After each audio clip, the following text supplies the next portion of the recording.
Hey guys, MonstersReview here. Today I'm going to disprove a quote-unquote theory that's been mentioned to me several times as to why I don't favor the modern-day Cartoon Network or much of its content. People keep telling me, Cartoon Network isn't good for you anymore because you've grown out of your childhood and you're not a member of their target audience. And I think this idea is wrong, and I'm going to thoroughly explain as to why it's not true. Well, at least in my case.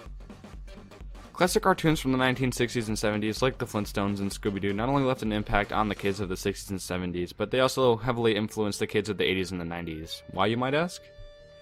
They aired them consistently for years upon decades after the show stopped making new episodes.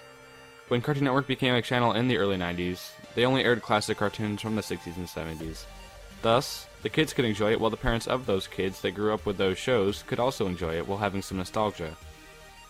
When I personally started watching Cartoon Network, they didn't have those classic cartoons, but most of the cartoons that they had were made at Hanna-Barbera Studios, and they were actually advisors for some of those cartoons.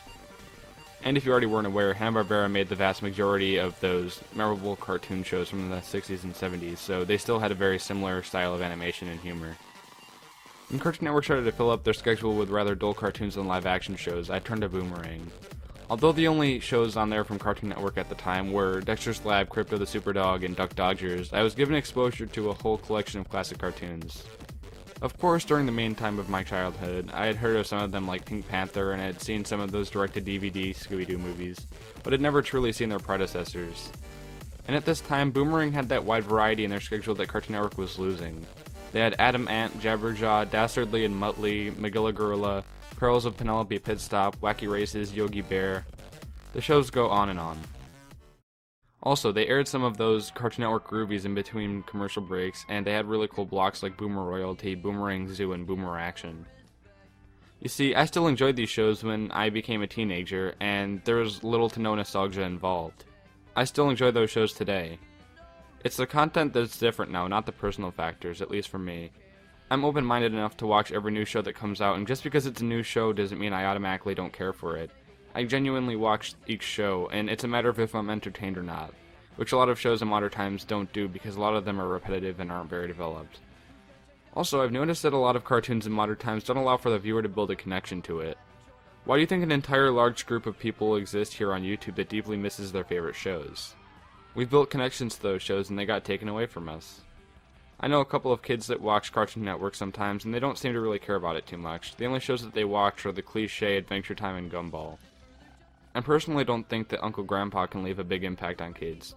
It's really bizarre, random, crazy, and extremely surreal and silly, so I don't feel like a kid can get much out of that. Cartoon Network doesn't have very many other shows to offer that can entertain those kids. I'm not saying that Gumball is a bad show, but it doesn't seem to affect the kids away from the TV screen. I personally was greatly impacted by the cartoons that were made during my early childhood and from decades before I was even born. Shows like Samurai Jack and Foster's Home for Imaginary Friends normally had underlying morals or teachings that could be valuable to a kid such as myself. I was inspired. I wanted so badly to make an imaginary friend of my own, and I wanted to be wise and amazing like Samurai Jack. Off that tangent, as I mentioned previously, cartoons from the 60s and 70s could be shown present day and beyond, and a lot of optimistic kids could really be impacted by it in a positive way, regardless of how old the show is and regardless of its target audience. They could also enjoy it more than the stuff that they're unhappy with modern day on Cartoon Network. And the idea is Cartoon Network is bad because you're not a kid anymore? No, it's not good today as it once was because a lot of the programming is generic and it's not very developed or entertaining. I still think Baby Looney Tunes is a good show when it was actually made for younger kids. Other reasons include the fact that most of their schedule only caters to specific audiences.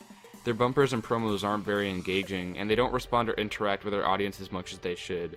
There hasn't been a big pick in over 10 years, why not do another one? It kind of sucks to feel that your favorite TV channel doesn't have any compassion towards some of its viewers for not being satisfied with some of its content.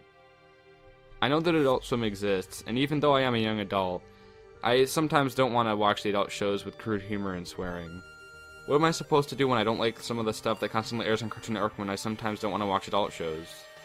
I'm still a kid personality-wise, and unfortunately there's a very small amount of shows that fits my audience. Some of us teenagers and adults enjoy a different style of humor and animation in comparison to most of today's. It's not like the humor and comedic cartoons have stayed the same for decades. No. It's more random and immature for the most part, and I don't think I would have enjoyed it as a kid myself. Wonder Over Yonder, made by the creator of the Powerpuff Girls, is a great show and it's really creative. It's not myself that's changing to not enjoy the shows, it's a lot of the industry. Why do you think Cartoon Network cut all those shows in 2007 while I was still technically a kid? They cut those shows that had a different style than the ones that they were introducing. And as for Boomerang, it has slowly changed in the past few years, and now it's lost most of its variety and lost much of its programming. Like Cartoon Network, now its entire schedule revolves only around a few shows every day. I still liked Boomerang when I wasn't a little kid, and I wasn't previously exposed to those old cartoons, and I didn't just like them because of them being old. I laughed, I giggled, and built connections to the scenarios and characters in those shows. Again, not as a kid. To follow up on Boomerang, I'll do a rant next month. Hopefully I provided enough evidence as to why this whole childhood outgrowth idea is wrong, and if you enjoyed the video, please leave a like below. The comment question is, do you still watch Cartoon Network and keep up with its new shows, or do you not watch it anymore and miss its older shows? Why or why not? Thanks for watching and have a spectacular day.